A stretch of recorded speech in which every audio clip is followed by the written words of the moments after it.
Hi everyone, we're Connect and we're here to empower your digital confidence. Have you ever typed a question into an AI tool, waited with high hopes, and ended up with a response that felt completely generic, robotic, or just plain wrong? Well, it's not just you.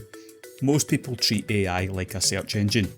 They type in a single sentence and they expect a masterpiece. But AI doesn't work like Google. If you feed it a lazy question, it'll give you a lazy, generic answer. Today, we're changing that. In this quick AI tutorial, I'm going to show you how to look like a prompt engineering genius, even if you're an absolute beginner. We're going to break down the exact 4-part structure that turns AI from a mediocre assistant into an absolute powerhouse. To get high quality outcomes, you need to use something called structural prompting. Think of it like giving instructions to a human assistant. You wouldn't just walk up to a new hire and shout, "Write a newsletter," and walk away.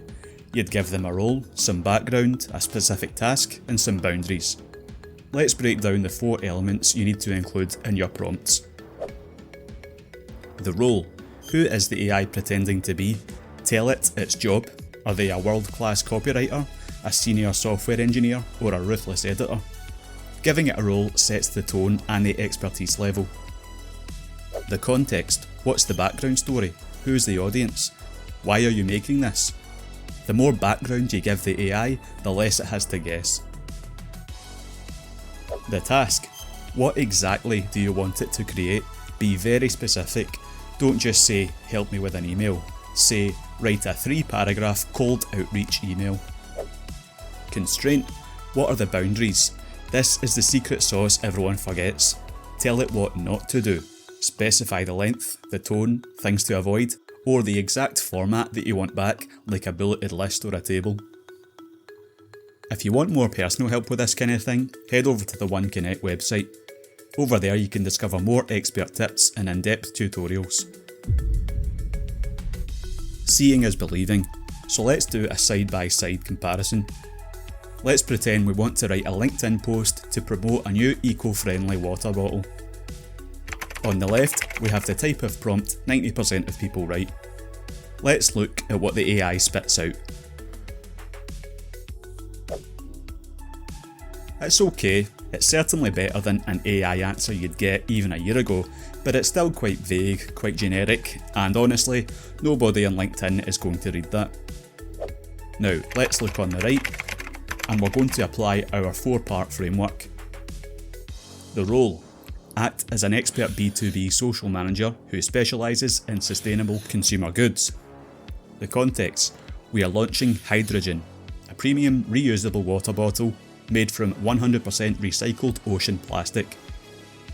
Our target audience is eco-conscious professionals in the UK who work corporate desk jobs. The task. Write a compelling LinkedIn post, highlighting how small daily office habits can reduce ocean waste.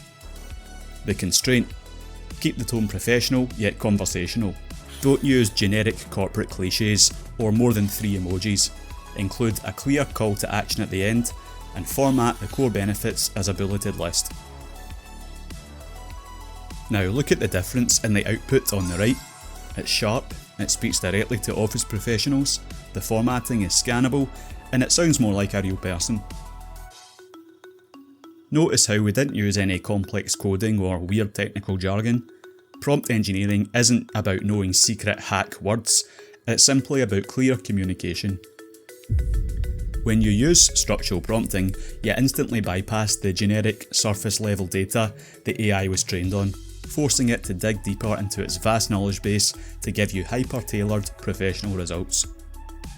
You save hours of time because you don't have to keep hitting regenerate over and over again. If you want to master this framework and get a massive library of copy and paste templates for your daily work, we've built something special for you. Click the link in the description below to grab our complete Prompt Like a Pro blueprint. It's a step-by-step guide packed with ready-to-use frameworks, advanced constraint strategies, and real-world examples that will save you hours every single week. If this video helped you understand AI just a bit better, drop a comment below letting me know which tool you use the most. Hit that like button and subscribe to the channel for more AI literacy and fundamentals. Until next time, happy prompting.